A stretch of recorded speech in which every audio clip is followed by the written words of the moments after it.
Hello बच्चों। मैं आज मैं वंदना मैम आज एक नया वीडियो लेके आई हूँ, क्योंकि इस समय जब आपका स्कूल बंद है तो क्यों ना हम अपने घर से ही अपनी पढ़ाई का वो फर्स्ट चैप्टर स्टार्ट करें, जिसका नाम है मैटर इन आवर सराउंडिंग्स। परिवेश में पदार्थ, हमारे आसपास के पदार्थों से ही हम सीख सकते हैं कि कौन से पदार्थ किस स्टेट में पाए जाते हैं, पदार्थ की क्या अवस्थाएं होती हैं, पदार्थ के कौन से गुण होते हैं। तो आइए इस नए वीडियो में हम आपको इसके बारे में डिटेल जानकारी देते हैं। मैटर्स इन आवर सराउंडिंग में पदार्थ क्या है। सबसे पहले व्हाट इज मैटर। पदार्थ या यूँ कह सकते हैं कि कोई भी वस्तु जो स्थान घेरती हो, जिसमें द्रव्यमान हो, आयतन हो और जो अवरोध उत्पन्न करे, रेजिस्टेंट उत्पन्न करे, उसे हम पदार्थ कहते हैं।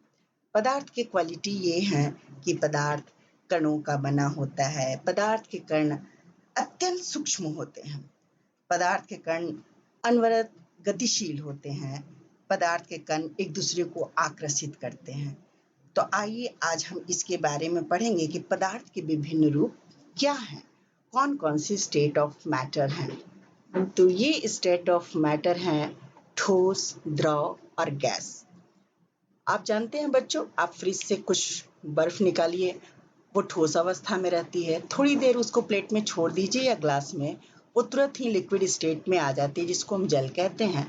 और उस जल को आप वापस गर्म करते हैं तो वो गैसियस कंडीशन में आ जाता है। ये तीनों स्टेट एक दूसरे से रिलेटेड होते हैं और उन दोनों का ही संबंध से हम ये पदार्थ के तीनों अवस्थाओं के बारे में हम जानते हैं।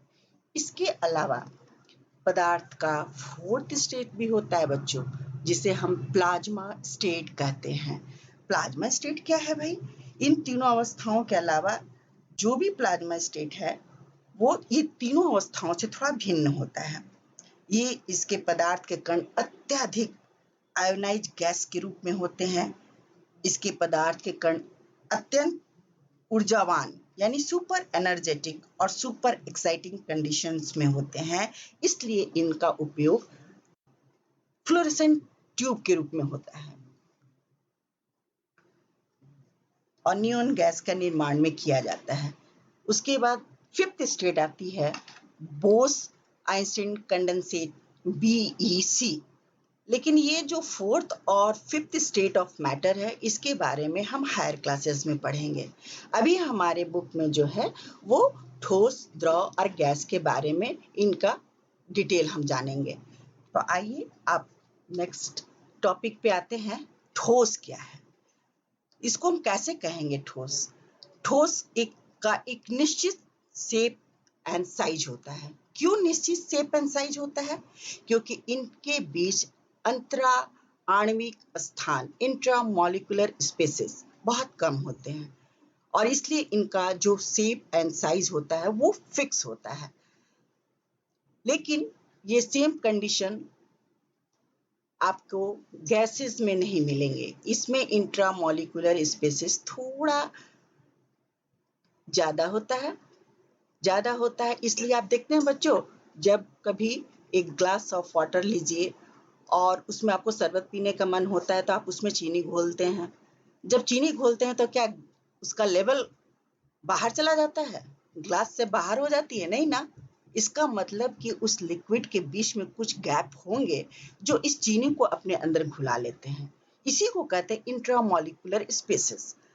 And third state of matter वो होता है गैसियस कंडीशन। जब आप किसी द्रव चीज को, लिक्विड स्टेट को आप गर्म करते हैं तो वो गैसियस कंडीशन में, आप चाय का कप रखिए तो ऊपर वेपर निकलने लगता है। ये गैस जो पदार्थ का है वो गैसियस स्टेट है।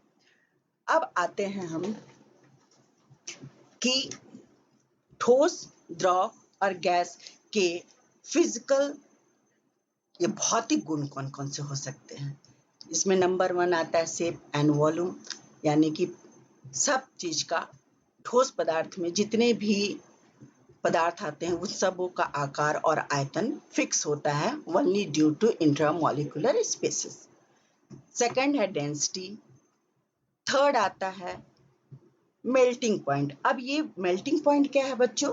मेल्टिंग पॉइंट वो बिंदु है जब किसी ठोस को जिस टेम्परेचर पर गलना स्टार्ट होती है, या उसको गलनांक कहते हैं या द्रवणांक, जिस पॉइंट पर, जिस टेम्परेचर पर वो गलना शुरू करती है उसको हम मेल्टिंग पॉइंट कहते हैं। और जिस तापमान पर कोई लिक्विड चीज उबलना शुरू होती है उसे हम बॉइलिंग पॉइंट कहते हैं। ठीक है। फोर्थ आता है हार्ड एंड रिजिड, ये कठोर और दृढ़ होते हैं। कौन? ठोस। द्रव में ये गुण नहीं पाया जाता है।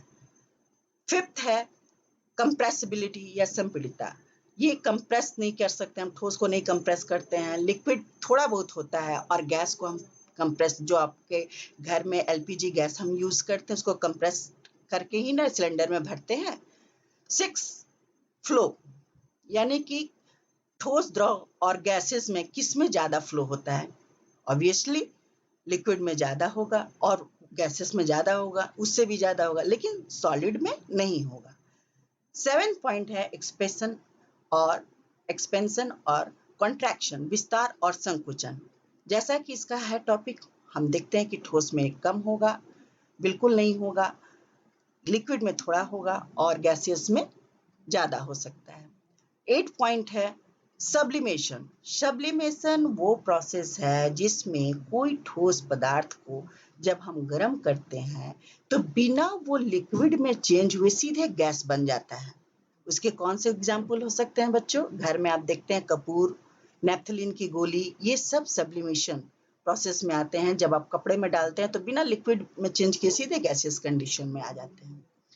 और 9 पॉइंट है विसरण या डिफ्यूजन। विसरण क्या है? वो प्रक्रिया है जब किसी द्रव दूसरे द्रव में एक दूसरे में मिक्स होते हैं, एक तरह से मिक्स होते हैं, उसको हम विसरण कहते हैं। तो ये सारे पॉइंट आपके बुक में एक टेबुलर फॉर्म में दिया हुआ है कि इसके गुण क्या है, ठोस, द्रव और गैस, जिसे मैं अपलोड कर दे रही हूँ। आप इसे अच्छी तरह से नोट डाउन करेंगे 1 बाय 1 इन सब में क्या डिफरेंस है और इसके आधार पर हम किसको ठोस, द्रव और गैस में हम बांट सकते हैं।